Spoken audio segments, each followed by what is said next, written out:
মাত্র 1 ঘন্টায় ডালের বড়ি বানাই তরকারি রাইন্দে খাইলাম। ঘরে কিচ্ছু নেই, বাজার করতে যেতে হবে। মাঝে মধ্যে এরকম হয় জানো তো, সবজি তরকারির টান পড়ে যায়, বাজারে না গেলে চুলো জ্বলে না। আসসালামু আলাইকুম। ওধারে মুগ ডাল রয়েছে 1/2 কাপের মতন, এই 70 গ্রামের মতন হবে। তার মধ্যে বালতি ভরে পানি দিয়ে রান্না যাবে না ঠিকই, কিন্তু স্বাদ লাগবে না। তাই আবার ভিজিয়ে রাখিলাম 15-20 মিনিট। যখন ফুলে উঠিছে তখন শিলপাটায় আবার ছপা ছপ বাইটে নিছি। মাইরে দিছি একটুখানি আদা রসুন বাটা আর সামান্য একটুখানি নুন, অল্প করে আবার শুকনো ঝালের গুঁড়ো দিয়ে দিছি, আর অল্প একটুখানি হলুদের গুঁড়ো। সব সুন্দর করে একসাথে মাখাই নেব। তারপর স্টিলের একটা ছোট্ট 1/2 প্লেট নিয়ে একটুখানি সয়াবিন তেল মাখাই দিলাম। প্লেটে 2-1 ফোঁটা পানি ছিল বলে তেল মাখানোর সাথে আবার সাদা হয়ে গেছে। যাই হোক, বড়িগুলো কিন্তু ছোট্ট ছোট্ট করে দিয়ে নে। আমি হাবাই তেগের মতন ধাপড়া ধাপড়া করে মেরে দিছি। এইবার একটা হাঁড়ির মধ্যে পানি গরম দিয়ে তার উপরে প্লেটটা বসায় ঢাইকে দেবো।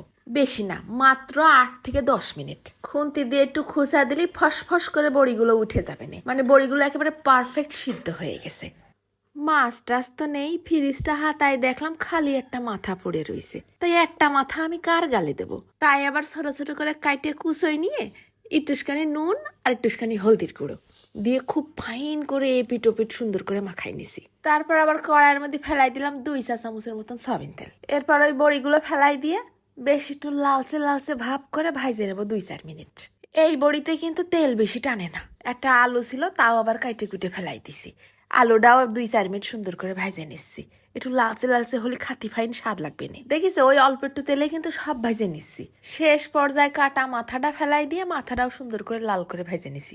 তেলটা কমে গেল বলে আরো একটুখানি সয়াবিন তেল মেরে দিলাম।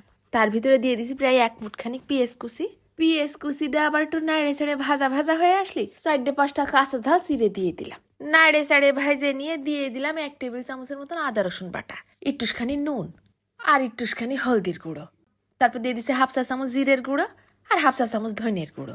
একটুখানি শুকনো ঝালের গুঁড়ো না দিতে পারে মনের ভিতরে খুশখুশ করতিল। হ্যাঁ, আত্মারে কষ্ট দিয়ে লাভ নেই, তাই আবার একটুখানি শুকনো ঝালের গুঁড়ো ফেলাই দিছি। অল্প একটু পানি দিলাম, নাহলে আবার পুড়ে যাচ্ছিল। মশলা খানিক নাড়ে চাড়ে ফাইন একটু তেল উঠা উঠা ভাব হওয়া পর্যন্ত ঢাইকে খুলে নাড়ে চাড়ে দিতে হবে না। যেই এইরকম একটা কালার চলে আইছে তখন ফেলাই দিলাম ওই বড়ি আর আলুটা। কিছুক্ষণ মশলার সাথে ভুনে নিতে হবে না। তারপরে ঢাইলে দিলাম 1 বালতি পানি, ঢাইকে দিই সিদ্ধ হয়ে নিক। আলু বড়ি যখন সব সিদ্ধ হয়ে গেছে, ঝোলের পানিও বকবক করে ফুটতিছে, তখন ফেলাই দিলাম মাছের কাটা মাথা। শেষ পর্যায়ে একটা টমেটো কুচি আর বেশ অনেকটা ধনেপাতা কুচি, 2টো কাঁচা ঝালও চিড়ে ফেলাই দিছি। আরো 10 মিনিট কম আছে ঢাইকে দমে রেখে দিলি তরকারির কালার ফিরে যাবে না। কি কালার রে বাবা! গরম গরম ভাত হয়ে গেছে, এখন আর গোসল করতে মনে চায়।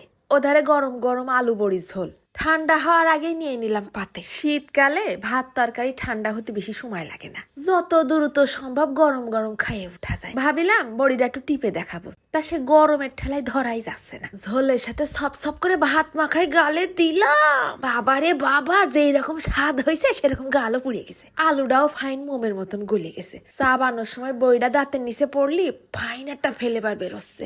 একটু আদা রসুন বাটা দিছি না, সম্পূর্ণ ভিন্ন স্বাদের। তা তোমরা কিন্তু একটু বানাই খেয়ে দেখে নে। ধন্যবাদ।